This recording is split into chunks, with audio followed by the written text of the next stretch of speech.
우리에게 새 힘을 주시고 또 조명하여 주셔서 깨닫게 하시는 하나님의 놀라운 은혜가 저와 여러분들 위해 함께하기를, 그래서 전하는 저나 듣는 여러분들이나 동일한 은혜 가운데 거하는 역사가 있기를 주님의 이름으로 축원드립니다. 아멘. 우리 옆에 있는 분들과 함께 이렇게 한번 인사하고 말씀을 나눌게요. 믿음이 이깁니다. 주 예수를 믿음이 온 세상을 이깁니다. 시작. 믿음이 이깁니다. 주 예수를 믿음이 온 세상을 이깁니다. 올 한 해도 우리가 이렇게 이기고 승리하는 한 해가 되기를 간절히 소망합니다. 아멘. 저는 그리스도인들이, 믿는 자들이 오늘 우리가 살아가는 현실의 삶에서도, 그러니까 뭐 교회나 신앙생활뿐만 아니라 우리 현실의 삶에서도 우리가 중요한 리더의 자리에 있어야 된다라고 생각하는 사람입니다. 왜냐하면 오늘 우리가 예수 그리스도를 받아들이고 영접하는 순간 우리에게는 우리가 원하든 원치 않던 우리의 존재의 변화를 입게 되기 때문에 그렇습니다. 그 변화가 어떤 변화인가를 우리가 말씀을 통해 한번 좀 알아봤으면 좋겠는데, 우리 두 군데를 한번 읽어볼게요. 먼저 마태복음 5장 13절에서 14절의 말씀을 한번 읽겠습니다. 시작. 너희는 세상의 소금이니 소금이 만일 그 맛을 잃으면 무엇으로 짜게 하리요? 후에는 아무 쓸데없어 다만 밖에 버려져 사람에게 밟힐 뿐이니라. 너희는 세상의 빛이라. 산 위에 있는 동네가 숨기지 못할 것이요. 근데 분명히 여기 뭐라고 있어요? 너희는 뭐래요? 세상의 소금이고 또 너희는 세상의 빛이래요. 예, 여기에 잘 보십시오. 여기 이제 너희가 나중에 세상의 빛이 될 거야 라고 하지 않아요. 빛이 되어야 해 하지도 않았어요. 이미 너희는 나를 받아들여 예수 그리스도를 영접한 이후로부터는 너희는 이미 세상의 빛이고 세상의 소금이야 라고 우리의 존재가 이미 변화됐어요. 원튼 원치 않든. 또 한 군데를 봅시다. 우리 베드로전서 2장 9절 한번 읽어보기 시작. 그러나 너희는 택하신 족속이요 왕같은 제사장들이요 거룩한 나라요 그의 소유받은 백성이니 이는 너희를 어두운 데서 불러내어 그의 기이한 빛에 들어가게 하신 이의 아름다운 덕을 선포하게 하려 하십니다. 아멘. 현실적으로는 어렵습니다. 우리가 믿음을 살아가지만 우리의 부족함이 많아요. 그렇다고 해서 베드로 사도는 오늘 예수 그리스도를 받아들인 우리가 그럼에도 불구하고 우리가 왕같은 제사장처럼 좀 살아가 봅시다 라고 이야기하지 않습니다. 너희는 이미 택하신 족속이고 왕같은 제사장이고, 그렇죠? 예. 거룩한 나라를 만들어가는 사람들이고 하나님의 이미 소유가 된 백성이다 라고 우리의 변화된 존재들을 이미 선포하고 있는 거죠. 오늘 우리는 예수 그리스도를 믿겠다, 영접하겠다고 고백하고 받아들인 순간 우리의 의지와는 상관없이, 그걸 내가 원했든 원치 않든 간에 우리가 이런 존재들로 변화함을 잊게 되는 거예요. 그래서 오늘 우리가 여전히 이 십자가의 복음을 받아들이고 내가 그리스도인이라고 스스로 고백한다면 우리는 이미 세상의 빛과 소금입니다. 아멘. 아멘이 나와야 되는데 우리는 이미 세상의 빛과 소금입니다. 아멘. 그런 거예요. 예. 중요한 건 뭐냐면 내가 이미 빛과 소금이냐가 중요한 게 아니라 내가 빛인데 빛을 내고 있느냐, 내가 소금인데 짠맛을 내고 있느냐, 이게 중요한 거예요. 그러니까 내가 빛과 소금이라는 건 이제 변하지 않는 거예요. 또 하나, 우리가 예수 그리스도를 받아들이고 난 이후에는 우리는 하나님의 택하신 족속이고 왕같은 제사장들이고 하나님의 소유된 백성이고 하나님의 나라를 만들어가는 이미 구성원들, 청지기들이 되었어요. 우리가 그걸 원튼 원치 않던 살아내던 살아내지 못하던 이미 우리의 신분은 그렇게 변화되었다라고 하는 것. 이런 것들을 다 종합해 보자면 결론은 우리가 예수 그리스도를 영접하고 믿는 사람들이라면 우리는 어쩔 수 없이 앞서 나아가는 리더로 살아가는 운명을 지닌 사람들로 변화되었다라고 하는 이야기예요. 자, 여러분 보십시오. 너희가 세상의 빛이래요. 근데 그 빛은 산 위에 있는 동네가 숨긴데요, 숨기지 못한대요? 못 숨겨. 많은 사람들에게 이제 노출되는 삶을 살아갈 수밖에 없어요. 그게 누구예요? 지도자, 리더들. 자, 그럼 세상에서 내가 속한 공동체, 우리 믿는 자들이 속한 공동체에 우리 그리스도인으로서의 리더십은 뭘로 생겨날 수 있을까요?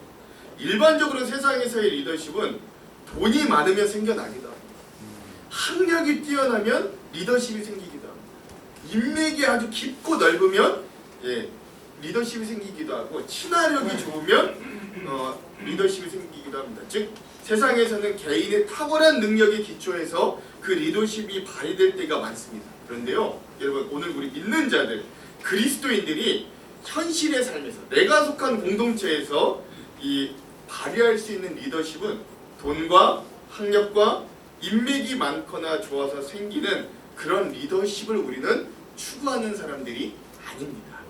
물론 그게 도움이 될 수는 있어요. 근데 그걸로 우리는 리더십을 세우는 사람들은 믿는 자들의 진짜 리더십은 그 공동체에서 얼마나 희생하느냐에 따라서 권위와 지도력의 근간을 삼습니다. 이게 꼭 교회뿐만이 아니라 내가 현실의 삶에서, 내 가정에서, 내 일터에서, 내 직장에서, 내가 관계하는 모든 이웃과의 관계들에서 내가 그들과의 관계에서 얼마나 희생하느냐, 내가 그들을 얼마나 섬기느냐에 따라 내 리더십의 근간을 그것으로 삼는다. 그게 우리 믿는 자들이 진짜 리더십입니다. 아멘. 그래서 특히 우리 교회 그리스도인들이 속한 이 교회 공동체에서의 리더자는 이 교회 공동체에서 내가 얼마나 희생하는가, 내가 얼마나 시간을 들이는가의 기준이 공동체의 리더를 세우는데 핵심 사안이 되는 거예요. 근데 우리 한국교회 비극은 이제 교회에서의 리더자들마저도 세상에서의 성공하는 사람들을 교회의 리더자의 잣대로 잡고 보기 때문이다 라는 데 좀 이제 비극이 막 엇박자들이 나기 시작합니다. 성경에 그러한 리더십들을 잘 보여주는 인물들이 몇 명 있는데요, 저는 그 중에 아주 이런 모습들을 잘 보여주는 대표적인 두 명의 사람이 있다고 봅니다. 한 분은 누구냐면 느헤미야 총독이었고요, 또 한 분은 바로 다윗 왕입니다. 근데 저는 오늘 좀 이런 다윗의 리더십을 좀 한번 같이 살펴보고 은혜를 나누고 싶은 거예요. 여러분, 다윗 하면 떠오르는 직분이 있습니다. 뭡니까? 다윗, 우리가 그냥 다윗이라고 부르지 않죠. 다윗 왕, 그렇죠? 다윗 하면 떠오르는 직분은 왕이에요. 왕. 다윗은 제가 봤을 때 전 세계에서 왕의 직분이 가장 잘 어울리는 사람이에요. 네. 그냥 다윗 하면 이상해요. 오히려 다윗은 왕 그래야 자연스러워요. 그는 살아서도 왕이었지만 죽어서도 많은 사람들에게 진정한 왕의 표본이 된 사람, 리더자의 표본이 된 사람입니다. 즉 삶 자체가 리더십의 근간이 되었다라고 하는 이야기이죠. 근데 여러분, 우리가 좀 중요하게 생각해 볼 점은 그랬던 다윗 왕이요, 우리가 외적으로 세상적으로 봤을 때 그가 왕으로서의 혈통을 받고 태어나지는 못했다는 거예요. 심지어 그의 외모는 왕으로서는 크게 뒤처진 모습이었습니다. 어디서 그걸 알 수 있냐면 사울 왕이 자꾸 하나님 앞에 불순종하고 죄를 범하니까 하나님이 이제 자신의 종 사무엘에게 내가 새로운 왕을 좀 세워야 되겠다. 근데 그가 어디서 나올 거냐면 이제 이새라는 자의 아들 중에 내가 새로운 왕을 뽑겠다. 그 집에 가서 새로 왕 될 만한 자를 네가 기름 부어줘라. 이제 명령하시는 거예요. 사무엘이 그 이새의 집으로 당도하게 됩니다. 여러분, 이새에게는 몇 명의 아들이 있을까요? 8명의 아들이 있었는데요, 그 중에 하나 키가 작고요, 나머지는 크대요. 진짜 이 내용이에요. 그러면 그 키 작은 사람 누굴까요? 다윗이. 나머지 7명의 형들은, 막내 다윗을 제외한 나머지 7명의 형들은 사무엘 선지자가 속으로 뭐라고 감탄하냐면, 이야, 이 중에 진짜 왕이 될 만한 사람이 있겠다. 야, 외모적으로도 얘는 정말 뛰어나다. 이 7명의 아들 중에 왕이 될 만한 사람이 있겠다. 외모적으로도 감탄할 정도다. 근데 그 7명의 형들 중에 하나님이 택하신 왕이 없었습니다. 근데 거기 지금 이새가 보여준 아들은 7명밖에 없으니까 사무엘 선지자가 묻는 거예요. 당신 아들 이 7명밖에 없습니까? 그러니까 그제서야 이새가 그저 양치러 가는데 막내 아들 하나가 있긴 한데 걔를 못 보여드렸네요. 그러는 겁니다. 여러분 생각해 보십시오. 지금 그 자리가 어떤 자리예요? 새로운 왕을 기름 부었겠다고 이새에게 그 당시에 그 나라에서 가장 위대한 사무엘 선지자가 왔던 자리예요. 내 아들들 중에서 새로운 왕으로 기름 붓겠다고. 근데 그 자리에 아들이 없는데도 모를 정도였어요. 다윗은 그런 외모, 그런 집안에서의 위치, 그런 천덕꾸러기 신세였던 그런 다윗이요. 그런데 그랬던 다윗이 어떻게 왕으로 오니까 또 어떻게 그런 리더십의 표본이 될 수 있을까요? 물론 블레셋의 거인 장수 골리앗을 죽여서 나라를 구했다고 하나, 부국의 영웅이 되었다고 하나, 여러분 이 왕이라는 자리가 뭐 한 번 나라를 구했다고 될 수 있는 자리는 아니잖아요. 우리가 이순신 장군이라 그러지 이순신 왕이라고 하진 않잖아요. 그렇죠? 예. 왕은 원래 그런 정통성이 굉장히 중요한 자리이기 때문에 그래요. 그런데 다윗이 이런 사울의 혈통이 아니었음에도, 왕의 혈통이 아니었음에도 불구하고 외모가 그렇게 왕과는 그렇게 가까운 자처럼 보이진 않았음에도 불구하고 사울과 그의 아들 요나단이 전쟁에서 죽었을 때 자연스럽게 다윗이 왕위를 물려받을 수 있었던 리더십의 가장 핵심적인 사건이 무엇인가? 저는 오늘 본문의 사건이었다라고 여겨지는 것 같습니다. 그러므로 이 어렵고 힘든 시절 가운데서도 우리가 이런 다윗의 리더십을 통해 우리도 빛과 소금으로 또 주님이 오늘 우리에게 이 세상에 이끌어갈 리더들로 세워주신 이 자리를 우리도 그 리더십으로 함께 은혜를 나누고 또 배움으로써 오늘 우리 올 한 해도 우리가 그런 자들로 살아낼 수 있는 도전을 얻는 귀한 시간이 되기를 주님의 이름으로 축원드립니다. 아멘. 그래서 오늘은 이 본문을 통해 딱 원 포인트 하나의 은혜만을 좀 가지고 나누려고 합니다. 그게 뭐냐면 여러분 그 은혜가 뭐냐면 내 코가 석자라 서가 아니라 내 코가 석자라 도의 리더십. 예, 그런 리더십의 회복입니다.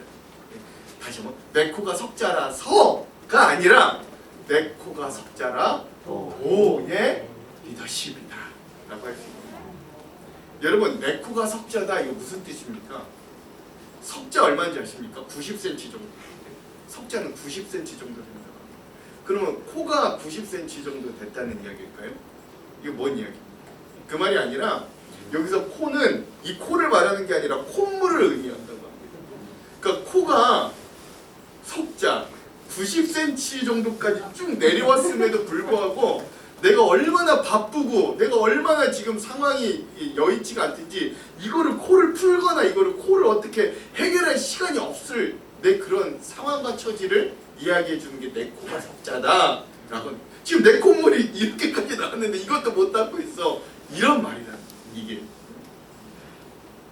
근데 여러분 오늘 다윗의 상황이 그런 오늘 본문 말씀에 나오는 다윗의 상황이 그런 다윗은요 골리앗을 무찌르고 나라의 구국 영웅이 되지만 그런 다윗을 시기한 사울 왕은 그로부터 무려 10년이 넘는 시간 동안 다윗을 죽이기 위해 무던히 애를 씁니다. 그런 다윗은 졸지에 구국의 영웅에서 왕에게 쫓기는 도망자 신세로 전락합니다. 그런데 하나님은요 그 10년의 세월을 광야에서 동굴에서 풀속에서 산중에서 사람들이 살긴 어려운 곳들로 다윗을 이끌어 가시면서 다윗을 왕으로 사용하기 위한 훈련의 장으로 이끌어 가십니다. 놀라운 건 이렇게 어려움 중에도 사람들이 다윗에게로 몰려들었다라는 사실입니다. 다윗이 사울을 피해 도망하다가 별별 일을 다 경험합니다. 심지어 그는 원래 이스라엘의 원수 나라였던 블레셋으로 넘어가서 그 아기스 왕 앞에서 뭐까지 했냐면 막 침 흘리고 미친 짓까지 할 정도로 그만큼 이 상황이 정말 내 코가 석자인 상황이 다윗의 상황입니다. 그렇게 살아나가지고 이제는 어쩔 수 없어서 그 당시 무덤으로 여겨졌던 아둘람이라고 하는 동굴로 숨어들은 겁니다. 이제는 무덤가로 갈 수밖에 없었던 거예요. 이제는 정말 인생의 막장에 처했던 거죠. 근데 놀라운 일은 이 아둘람 무덤 그 동굴에 숨어있던 다윗에게 다윗의 가족들과 무려 400명이 넘는 사람들이 다윗에게 몰려들었다라는 사실이 그 장면이 오늘 본문의 앞장인 22장 1절과 2절에 나타나 있는데요. 먼저 한번 읽어볼게요. 자, 함께 읽겠습니다. 시작. 그러므로 다윗이 그곳을 떠나 아둘람 굴로 도망하매 그의 형제와 아버지의 온 집이 듣고 그에게로 내려가서 그에게 이르렀고 환난당한 모든 자와 빚진 모든 자와 마음이 원통한 자가 다 그에게로 모였고 그는 그들의 우두머리가 되었는데 그와 함께한 자가 400명 가량이었더라. 그렇죠? 여러분, 이 상황이 어떤 상황이냐면은 다윗이 이제 막 도망가다 결국 아둘람이라고 하는 이 무덤과 동굴로 숨어들었는데 그 소식이 이제 다윗의 가족들에게도 들어간 거예요. 근데 여러분 생각해 보십시오. 다윗의 가족들이라고 평안했겠어요? 위협 가운데 있었을 거 아니에요. 그러니까 당연히 다윗과 함께 이 어려움을 피해서 그 아둘람 굴로 가는 건 우리가 이해가 되는데, 여기 2절에 보면 400명이나 되는 사람들이 이러한 지금 무덤과 막장의 인생을 살고 있는 다윗에게로 몰려들었다라는 거예요. 근데 재밌는 건 뭐냐면 이 400명 정도 되는 사람들의 면면이 어떤 자들이냐면 환난당한 자, 마음이 원통한 자, 그리고 빚진 자들이었다. 근데 뭘 이야기하냐? 이 사울 왕이 그 통치를 어떻게 했는가를 잘 보여주는 거예요. 이 당시 수많은 사람들, 이 일반 평민들에게는 굉장히 학정을 했던 거예요. 막 세금도 막 무자비하게 걷고, 자기 마음에 안 들면 막 마음대로 처벌하고 그랬던 사람들이 차고 넘쳤던 거예요. 그렇게 사울 왕의 학정에 시달렸던 사람들. 그래서 결국 견디거나 버티지 못해 삶이 무너졌거나 망가진 사람들이 다윗과 같이 도망하거나 사회에서 매장되거나 도태된 사람들이 다시 이 다윗에게로 몰려들었다라고 했어요. 그렇게 인생이 실패했지만 그들과 비슷한 처지에 있는 다윗에게로 그들이 모여들었다는 건 뭘 의미하냐? 이 400명이나 되는 사람들이 그럼에도 불구하고 저 아둘람 동굴에 있는 다윗의 성품과 인품은 내가 이런 상황 가운데도 뭔가 기대할 수 있는 것이 있다라는 기대가 있었다. 저 다윗에게는 지금 저 다윗도 제 코가 석자지만 그래도 내가 가서 의지할 수 있는 그 뭔가가 다윗에게는 있겠다라는 확신이 들었다라는 거예요. 그리고 이후에 이 400명의 사람들은요, 놀랍게도 다윗 왕이 후에 왕이 되었을 때 아주 중요한 요직의 인물들과 다윗 왕의 용사들이 돼요. 근데 여러분 한번 생각해 보십시오. 그건 뭐 나중 일이고, 지금 다윗은요 혼자의 삶도 녹록지 않아요. 녹록지 않습니다. 도망가다 이제는 결국 무덤가까지 왔어요. 혼자 사울 왕의 눈에 띄지 않게 도망을 다녀도 목숨이 위태위태한 상황인데, 여기에 환난당한 자, 빚진 자, 원통한 자들, 즉 사회에서 도태한 사람들, 그것도 400명이나 받아들이고 그들을 걷어들인다는 건 여러분 참 쉬운 일이 아닙니다. 근데요, 다윗은 제 코가 석자임에도 불구하고 내 코가 석자여서 그들을 못 받아들이는 게 아니라 내 코가 석자여도 그들을 받아들이는 거예요. 여러분 잘 아시죠? 성경에서 이 인물의 숫자는 누구만 센 거예요? 네, 성인 남자들만 센 거예요. 성인 남자만 400명이 다윗에게 온 거거든요. 그럼 그에 딸린 부인, 아이들 합치면 거의 한 1000명 정도가 넘는 사람들을 이끌고 다녀야 되는 어떤 그런 상황에 처해져 있는 거죠. 근데 다윗은 어려움 중에도 그들을 품는 거예요. 어떻게 품었는지 모르겠는데 품는 거예요. 그들을 받아들여줘요. 그러고 나서 보니까 괴롭고 힘든 일이 많았겠지만 놀랍게도 이들이 다윗의 용사들이 돼요. 이렇게 하나님께서 내 코가 석자임에도 불구하고 받아들여주고 품는 자들에게는 이런 사람들을 붙여주시는 거예요. 함께 동역할 자들을 붙여주시는 거예요. 여러분, 이 품어주는 리더십을 먼저 꼭 좀 기억하시기 바랍니다. 뭐 오늘 이거 중요한 거 아닙니다. 자, 그러고 난 다음부터 이제 오늘 본문의 말씀으로 본격적으로 들어갈 수 있게 되는 거예요. 자, 이렇게 의도치 않게 적지 않은 세력을 이룬 다윗이 이 아둘람 동굴에서 무리를 이뤄서 생활을 하고 있는데, 그런 도피 생활을 하던 중에 옆 동네 그일라라고 하는 동네에서 소식이 하나 들려옵니다. 근데 뭔 소식이 들려오냐면 블레셋 군대가 그 옆 동네 그일라로 지금 막 쳐들어와서 약탈하고 주민들, 자기 동족들을 괴롭히고 있다라고 하는 소식이 다윗에게 들려오는 거예요. 이 당시 다윗이 도망 생활을 했던 지역들이 이스라엘과 블레셋의 경계 지역에 있었거든요. 왜냐하면 다윗이 여차하면 블레셋으로 도망갔다가 또 다시 나라로 왔다 이러려고 항상 그 경계 지역에 있었는데, 그러다 보니까 이 경계 지역에 블레셋 군인들이 때로는 심심치 않게 이스라엘 백성들의 지역으로 쳐들어서 약탈하고 괴롭혔던 일들이 자주 발생했습니다. 놀라운 건 다윗도 지금 제코가 석자잖아요. 도망자 신분이잖아요.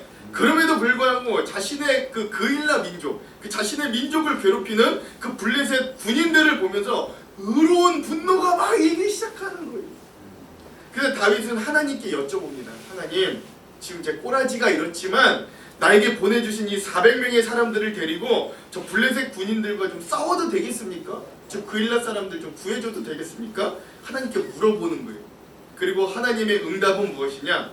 그래, 가서 싸워. 내가 저 블레셋 사람들을 너의 손에 맡겨줄 테니까 싸워. 싸우면 이길 거야! 라고 하는 게 하나님의 응답이었습니다. 자, 하나님께 응답을 받았어요. 자, 어떻게 됩니까? 자기가 데리고 있는 400명의 사람들이 가서 이야기하는 거예요. 자, 내가 기도해봤는데 하나님이 저 그일라 도와주래. 도와주면 우리가 이긴대. 라고 이야기합니다. 그때 400명의 사람들의 반응이 어땠을까요? 3절이거든요. 3절 한번 읽겠습니다. 시작! 다윗의 사람들이 그에게 이르되 보소서 우리가 유다에 있기도 두렵거든 하물며 그일라에 가서 블레셋 사람들의 군대를 치는 길이니까 하니라. 예. 이 400명의 사람들은 뭐라 그러냐면, 다윗님, 지금 우리가 유다에 있는 것도 지금 두려워요. 우리 유다에서 있는 것도 지금 끈끈해. 우리 목숨이 경각에 달렸어요. 근데 하물며 저 블레셋 사람들 치는 일이 뭐 가능하겠습니까? 이 말을 하고 있는 거예요. 요 400명의 사람들이 다윗에게. 이게 뭐예요? 이 400명의 사람들이 다시 한번 다윗에게 자각시켜주는 거예요. 지금 다윗 당신의 코가 석자예요. 말해주고. 다윗의 처지를 다시 한번 이 400명의 사람들이 일깨워주는 거예요. 한번 생각해 보십시오. 이 다윗과 그 400명의 사람들이 행여 좋은 마음으로 이 그일라 사람들을 위해 싸웠다가 행여 지기라도 한다면 어떻게? 완전 낭패죠. 근데 만약에 승리했다고 쳐도 금방 사울 왕에게 그 소식이 들어갈 거 아니에요. 조용히 있어도 지금 잡힐까 말까인데 그렇게 막 전투와 전쟁을 일으키면 그 소식이 당장에 사울 왕에게 들어갈 거 아니에요. 그러니까 저도 낭패. 이건 뭐 이겨도 그렇게 막 그렇게 좋은 상황은 아닌 거예요. 근데요, 다윗은 그럼에도 불구하고 자신의 동족의 어려움을 그냥 지나칠 수가 없어 하나님한테 다시 한번 여쭤보고 기도하는 거예요. 근데 하나님의 대답은 여전히 같습니다. 가서 싸워. 싸우면 이겨. 라고 말씀합니다. 그래서 결국 다윗은요, 자신의 동족, 지금 어려움을 당하고 있는 그일라 사람들을 위해 자신과 함께한 이 400명의 사람들과 함께 블레셋 군인들과 싸웁니다. 그리고 나서 놀랍게도 승리를 얻어내요. 놀라운 일이에요. 생각해 보십시오. 다윗 자신도 지금 제코가 석자인 상황인데도 이 동족을 사랑하는 마음으로 그들을 위해 전투를 벌여요. 그리고 또 승리하는 게 대단해요. 근데 여기서 또 이렇게 딱 일이 끝나면 해피엔딩이거든요. 근데 문제는 역시 이들이 예상했던 것과 다르지 않아요. 노래에도 그렇죠. 슬픈 예감은 들리지가 않아요. 이 그일라 마을 사람들이 이제 다윗이 자신들을 구해줬잖아요. 블레셋 군인들을 물려쳐줬는데 그 그일라 마을 사람들 중에서 한 사람이 그 자신들의 아내를 위해 다윗이 여기 있다고 사울 왕에게 밀부를 그게 7절과 8절이거든요. 한번 읽어볼게요. 시작. 다윗이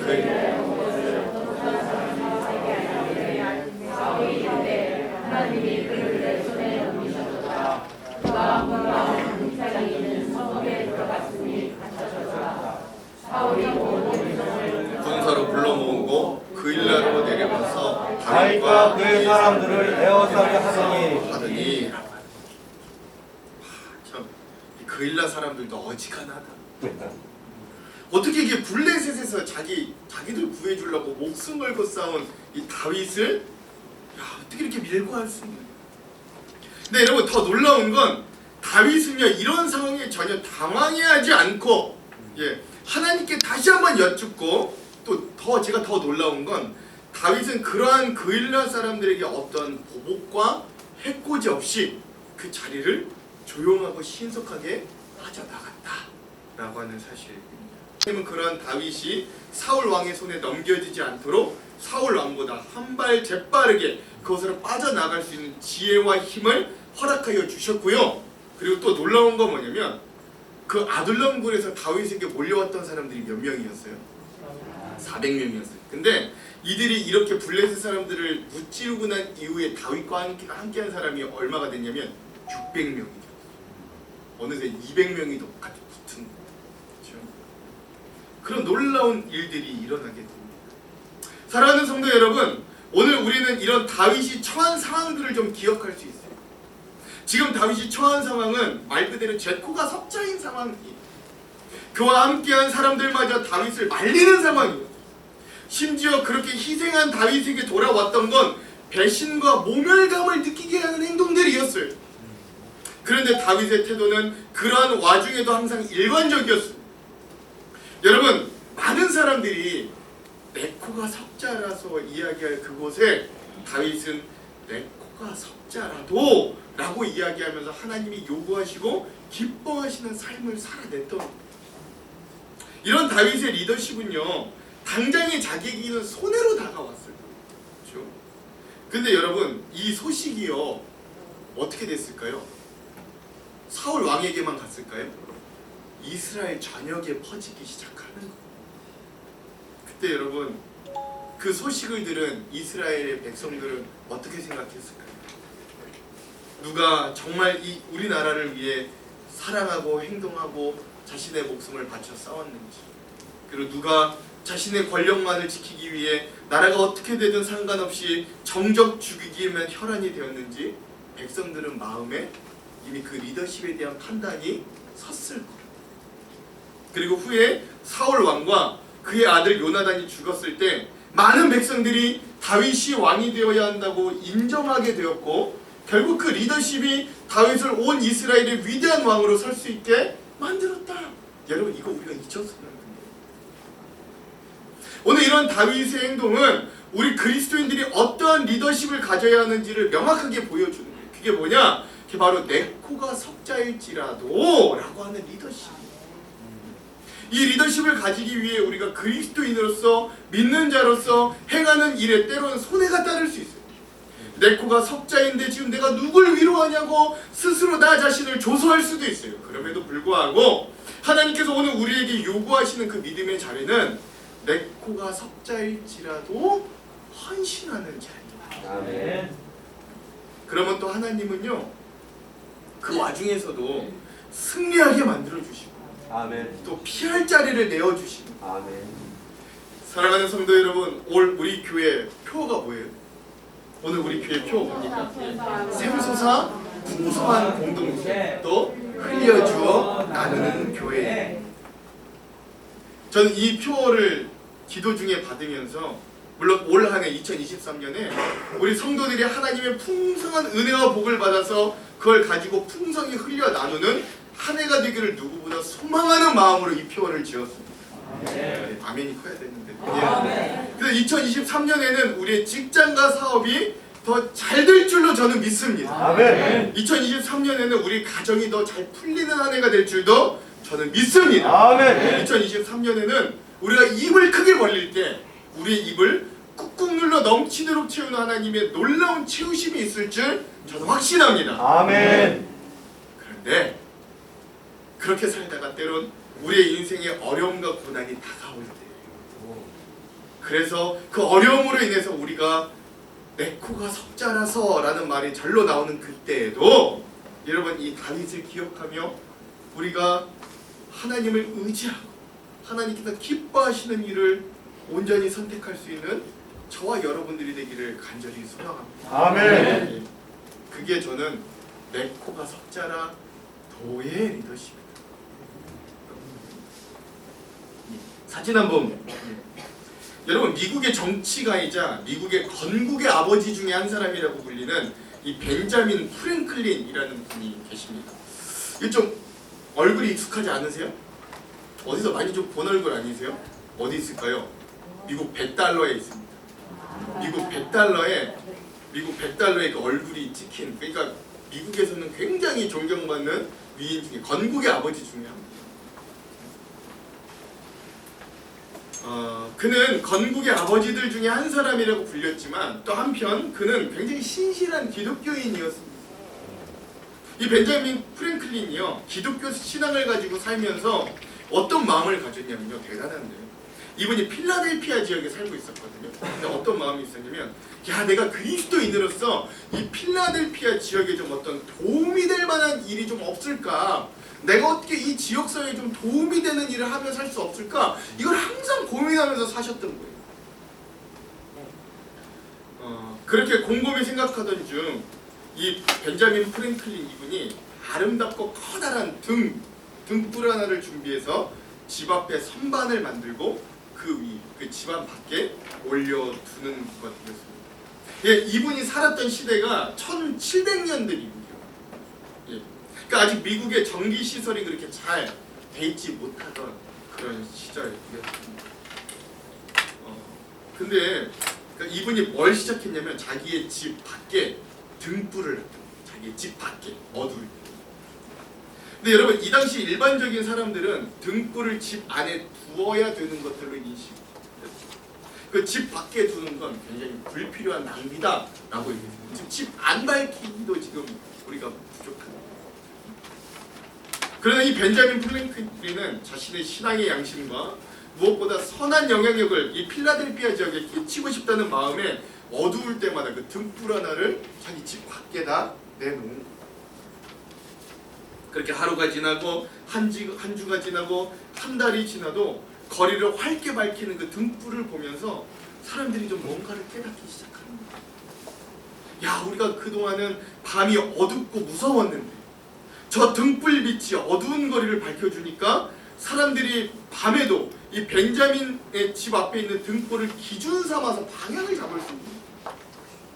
유일하게 비춰주는 그 등불이 있는 곳에 이제 저녁이나 밤에 활동을 할 수밖에 없는 그런 사람들이 그 앞에서 모여드는 어떤 명소가 되기 시작합니다.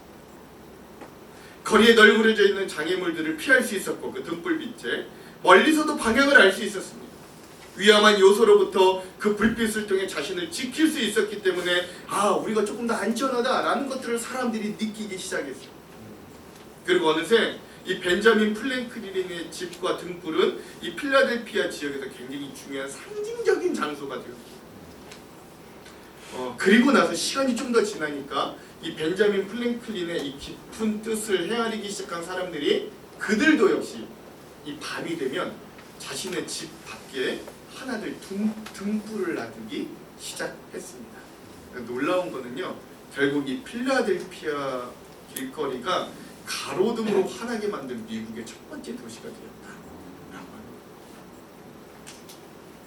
사랑하는 성도 여러분, 저는 오늘 우리 한국교회가 이 땅 가운데 회복해야 되는 리더십도 바로 이러한 리더십이고, 우리 믿는 자들이 가져야 될 세상의 리더십도 바로 이런 리더십이다 라고 저는 여깁니다.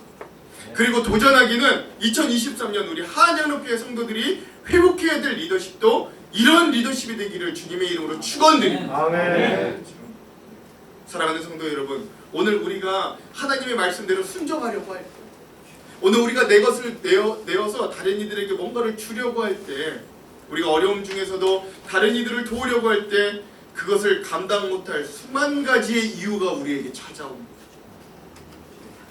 그런데 그때 여러분의 신분을 잊지 마십시오. 아멘. 아멘. 이미 여러분들은 빛과 소금이시고 택하신 족속, 왕같은 제사장, 거룩한 나라, 하나님의 소유된 저 천국을 이미 가진 사람들로 여러분 변화되었다는 그 신분을 여러분 꼭 기억하시길 바랍니다. 아멘. 그러니 오늘 우리는 내 코가 석자라 서 헌신하지 못하는 저 세상 사람들과는 다르게 내 코가 석자일지라도 그 길을 가보려고 애쓰는 사람들이 될 수 있는 거예요. 사실 그런 믿음의 사람으로 살아가는 건 참으로 어렵다는 건 누구보다 제가 잘 압니다. 그런데 우리가 기억해야 될 건 우리가 하나님 앞에 내 코가 석자일지라도 하나님의 뜻에 따르겠다고 결심할 때 하나님은 놀랍게도 그런 연약한 우리와 함께할 사람들을 붙여주시고 아멘. 그 길이 외롭지 않게 만들어 주신다라는 사실. 마치 아멘. 아둘람 굴에 찾아온 다윗의 온 가족과 400명에서 600명으로 불어난 다윗의 용사들처럼 말입니다. 근데 더 중요한 건 사실 내 코가 석자라서가 아니라 내 코가 석자라도 라고 하는 결단을 하게 만든 다윗의 원동력에는 항상 하나님께 묻고 기도하는 기도에 무릎이 있었다라고 하는 사실. 오늘 말씀에도 보면 다윗은 2절과 4절과 9절에서부터 11절에 3번이나 하나님께 물어보고 기도하는 자였다라는 걸 어렵지 않게 알 수 있어요. 즉 다윗은 사람의 말에 의지하는 자가 아니라, 그리고 내가 지금 처해 있는 상황을 의지하는 자가 아니라 진정 하나님께 묻고 하나님께 기도하고 하나님만 의지하였기 때문에 그에게는 내 코가 석자인 상황이 아니라 그것들을 극복하실 수 있는 하나님을 바라볼 수 있는 신실한 눈과 마음이 강력하게 자리 잡을 수 있습니다. 라고 하는 거예요. 오늘 본문은 아니지만 오늘 본문 이후에 있는 사무엘상 23장 16절은요 이렇게 이야기합니다. 한번 읽어볼게요. 시작. 사울의 아들 요나단이 일어나 수풀에 들어가서 다윗에게 이르러 그에게 하나님을 힘있게 의지하게 하였는데 그가 기도하면 기도할수록 하나님은 그를 점점 더 하나님을 힘있게 의지하는 자로 이끌어 주시더라. 저는 이 원동력이 비로소 내 코가 석자일지라도 라고 고백하게 행동하게 만드는 원동력이 될 수 있다. 그러므로 사랑하는 하한장로교회 성도 여러분, 올 한 해 우리는 내 코가 석자라서 믿음에 대해 일정 부분 타협하고 포기하는 자들이 아니라 내 코가 석자일지라도 하나님의 편에 서보는 그런 한 해가 되어보시기를 여러분들에게 도전드립니다. 아멘. 그러한 우리를 위해 합력할 사람들을 붙여주실 하나님, 그러한 우리가 더욱 하나님을 의지할 마음의 동기와 기도의 자리를 허락해 주실 하나님을 기대하며 우리가 함께 손잡고 이 한 해를 나아갔으면 좋겠습니다. 아멘. 그렇게 올 한 해를 내 코가 석자일지라도 그것을 뛰어넘어 일하시고 승리하게 하실, 결국 좋은 것으로 내 인생을 인도하실, 우리 공동체를 만들어 가실 하나님을 기대하고 그 하나님의 역사를 직접 경험하는 놀라운 승리의 인생을 사는 저와 여러분이 되기를 주님의 이름으로 축원합니다. 아멘. 축원합니다. 아멘.